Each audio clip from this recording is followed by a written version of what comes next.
Hello friends, welcome to online study bytes. मैं हूं प्रतीक्षा और आज हमारी पर्यावरण की कक्षा 4 में आपका स्वागत है। आज का टॉपिक है हमारा पृथ्वी सम्मेलन 1992, जिसे हम रियो सम्मेलन या अर्थ समिट 1992 भी कहते हैं।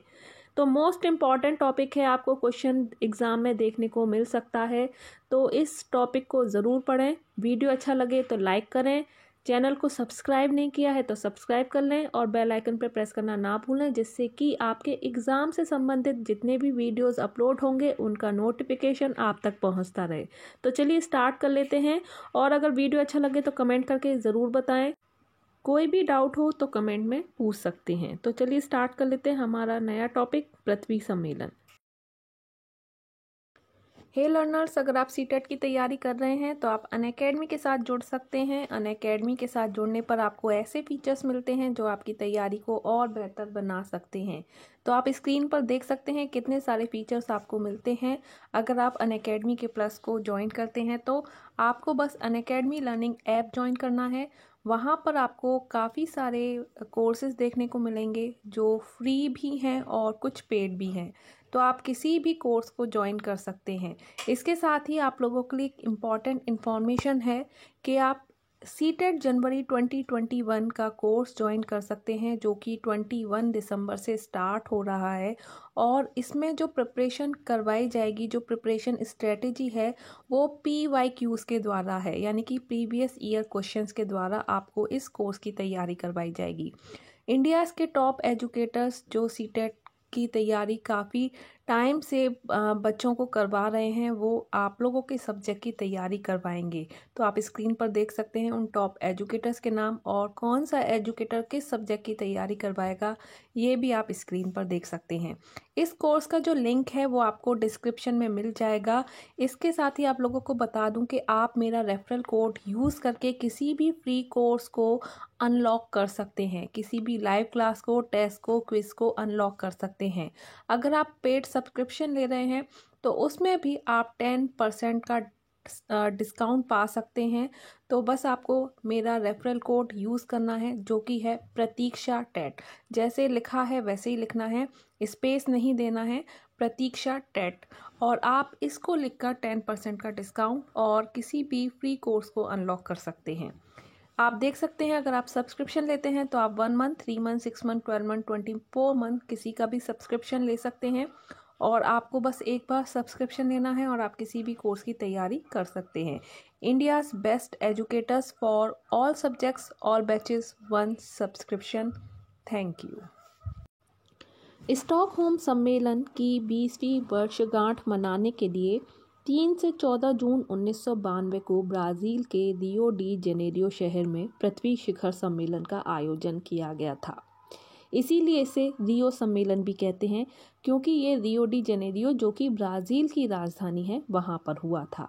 स्टॉकहोम सम्मेलन के बारे में मैं पढ़ा चुकी हूँ, जो कि 1972 में हुआ था और ये स्टॉकहोम में हुआ था, इसीलिए इसको स्टॉकहोम सम्मेलन कहते हैं। इसका यानी कि 1992 में जो पृथ्वी सम्मेलन हुआ था, उसका आधिकारिक नाम था पर्यावरण एवं विकास पर संयुक्त राष्ट्र सम्मेलन, जिसे संक्षिप्त में UNCED कहते हैं।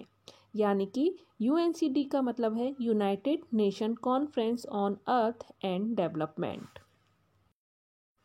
तो थोड़ा सा जान लेते हैं। जैसे कि जून का महीना था, दुनिया का पहला महासम्मेलन होने जा रहा था, जो कि विकास और पर्यावरण से संबंधित था। 1992 में रियो सम्मेलन से पहले पर्यावरण स्थानीय और राष्ट्रीय चिंता का विषय था, लेकिन जिस तरह से दुनिया का भूमंडलीकरण की शुरुआत हो गई थी और अर्थशास्त्र का भूगोल बदल रहा था, अब पर्यावरण जो था वो दुनिया के लिए चिंता का विषय बन चुका था।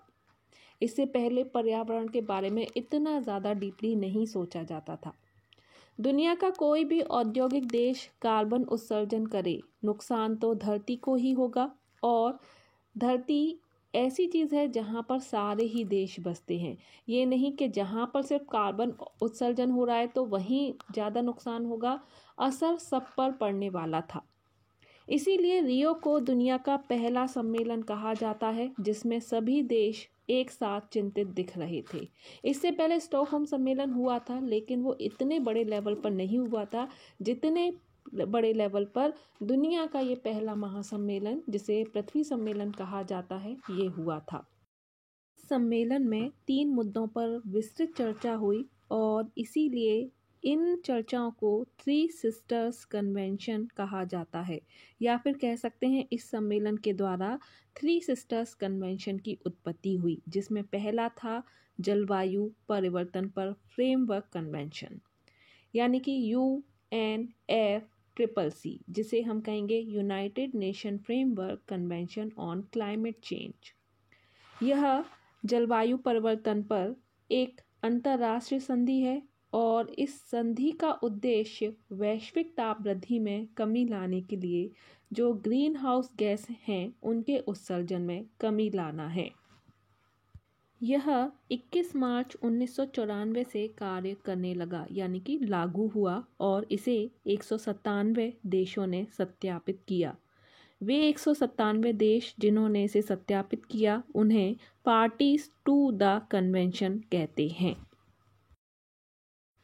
पृथ्वी सम्मेलन 1992 में यह निश्चित किया गया कि हर साल राष्ट्रों का सम्मेलन होगा जिसमें जलवायु संबंधी समस्या पर चर्चा होगी, यानी कि UNFCCC जो कि पहला मुद्दा था पर्यावरण परिवर्तन का, उसमें अब हर साल एक सम्मेलन किया जाएगा जिसे UNFCCC कहा जाता था।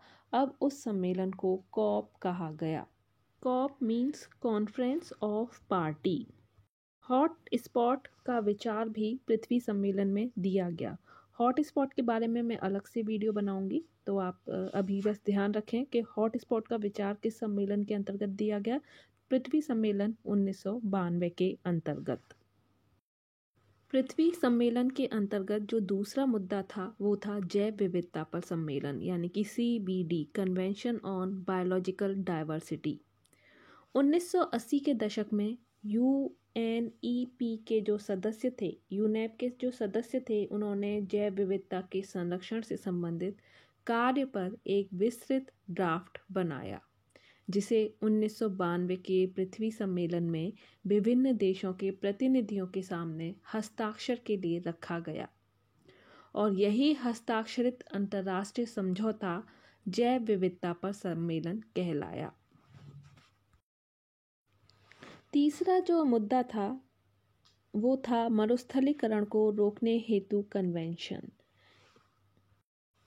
इस कन्वेंशन के अंतर्गत यह प्रश्न बना कि मरुस्थलीकरण को कैसे रोका जाए, और इस सम्मेलन के द्वारा UNCCD यानी कि United Nation Convention to Combat Desertification की रूपरेखा तैयार करने पर सहमति बनी, जिसे 1994 में पेरिस में अपना लिया गया। पृथ्वी सम्मेलन 1992 के तहत एक नया दस्तावेज जारी किया गया जिसे एजेंडा 21 कहा जाता है। इस दस्तावेज में सतत विकास यानी कि सस्टेनेबल डेवलपमेंट पर जोर दिया गया। इस दस्तावेज के अंतर्गत 21वीं सदी के लिए पारिस्थितिकी तंत्र से जुड़े कार्यक्रम बनाए गए थे, जिसको प्राप्त करने का लक्ष्य बनाया गया। क्योंकि ये 21वीं सदी से संबंधित था, इसीलिए इसको एजेंडा 21 कहा जाता है।